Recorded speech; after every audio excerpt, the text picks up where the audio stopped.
Okay, we're starting chapter 7, first doing the area of a region between two curves. So if we have two curves, F and G, between the points A and B, if we want to find the area between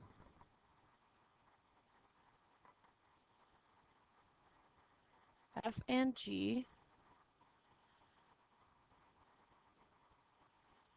it would look like this. Here's the area between. How are we going to do that? Well, in this example, this will be the area under F. It will be just this whole thing.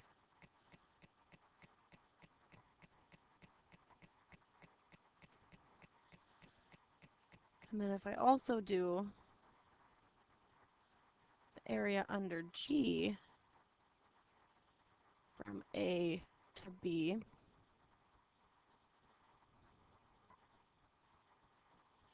here's our interval. Our area would just be underneath the bottom function.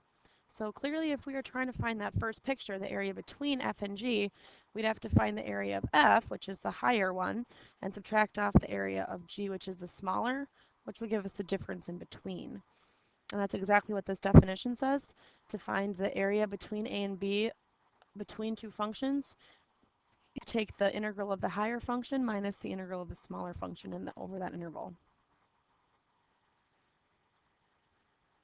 Okay, so find the area of the region bounded by the graphs of x squared plus 2 and negative x between 0 and 1. So we always want to sketch the graph first. It's always the first thing we want to do.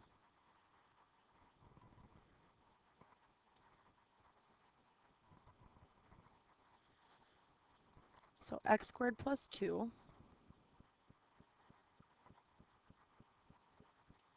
looks something like that. Negative x looks something like that. And we are trying to find the area between 0 and 1.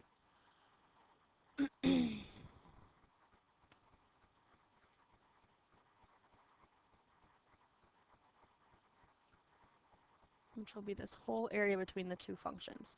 So the first thing we need to identify is which function is our f, or the one on top. Our top function here is x squared plus 2. So when we set up our integral from 0 to 1, we always have that function first, whichever one's on top. And we're subtracting off the function on bottom, which is negative x. I want to simplify it first. X squared plus x plus 2. And then we can take the integral. X cubed over 3 plus x squared over 2 plus 2x evaluated from 0 to 1. Remember, this is a fundamental theorem of calculus. You plug the top number in first and subtract off the bottom number. And this is 17 sixths, or 2 5/6.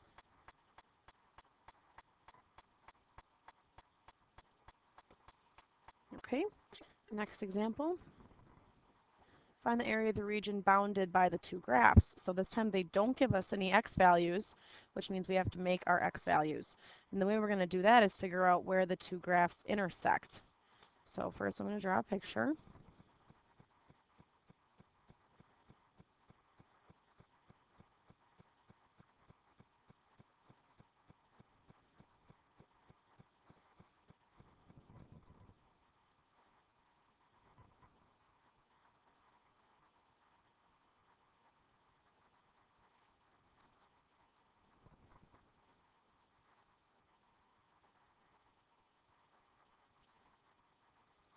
Okay, so we want to find this area in between the two functions. Graphing it helps us figure out which function is on top. So now to figure out where they intersect, I'm going to set them equal to each other. And this will be easiest to do algebraically. Move everything over to the right side, so it's x squared plus x plus minus 2, not plus 2. This factors to x plus 2x minus 1. So our x values of intersection are negative 2 and positive 1. So those are going to be our integrating limits. And then we figure out which one's on top, which is 2 minus x squared minus x dx.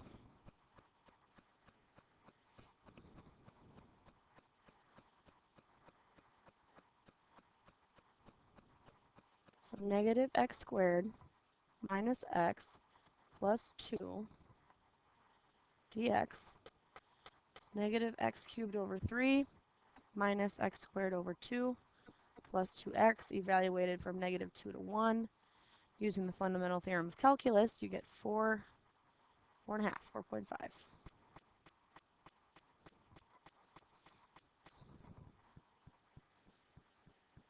Next one, the sine and cosine curves intersect infinitely many times, bounding regions of equal areas. Find the area of one of these regions. So like always, we want a graph. I'm really only concerned with one period here. So I'm just going to do the right side from 0 to 2 pi.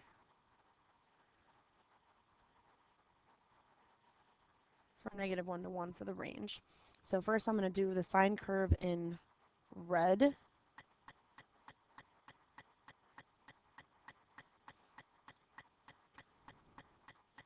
And the cosine curve in green.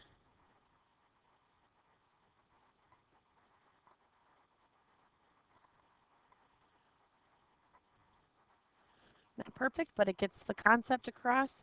We're trying to find this area right here.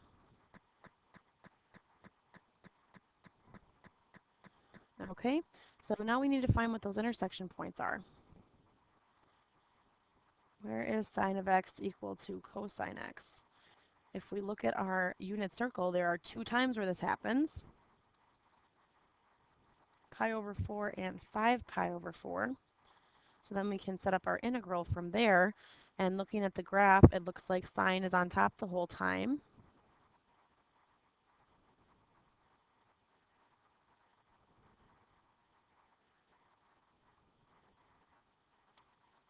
Okay, taking the integral, this is negative cosine x minus sine x, evaluated from pi over 4 to 5 pi over 4.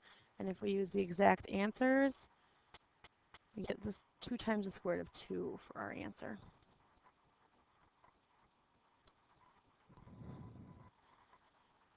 Okay, we have one question left, I believe. Find the area of the region between these 2 graphs. So as always, the first thing to do is to graph it so we can see which function is on top where.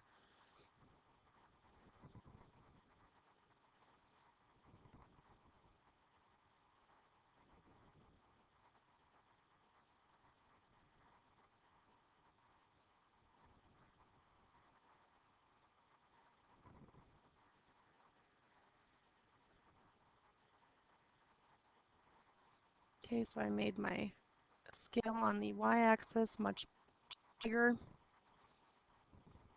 First I'm going to graph f.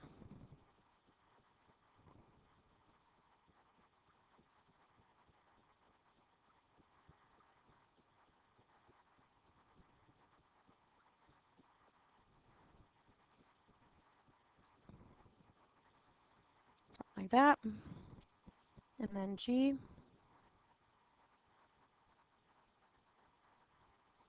Something like that.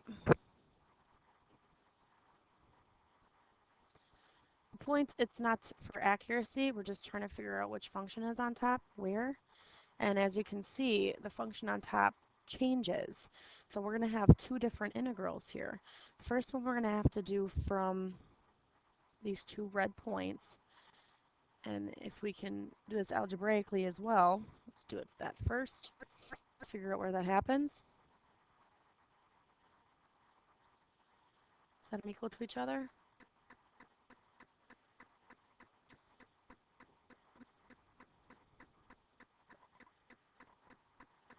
Everything on one side, and then I'm going to pull 3x out. So we're going to have x squared minus 4 left. So this is x equals 0, negative 2 and 2. So our first area where the black function f is on top is from negative 2 to 0. To figure out which one is f here, 3x cubed minus x squared minus 10x minus g dx. And then we need to add on the other integral from 0 to 2 of g minus f. So negative x squared plus 2x minus 3x cubed minus x squared minus 10x dx. Okay, so simplifying everything, our first integral from negative 2 to 0 is 3x cubed minus 12x, and the other one from 0 to 2 is negative 3x cubed plus 12x. This is once everything cancels, and then I can take the integral of each one of those. So our first one, 3/4 x to the 4th minus 6x squared from negative 2 to 0, and then adding on negative 3/4 x to the 4th plus 6x squared from 0 to 2. Once we do the fundamental theorem of calculus both times, we get 24 for our area. Okay, and that is section 7.1, area between curves.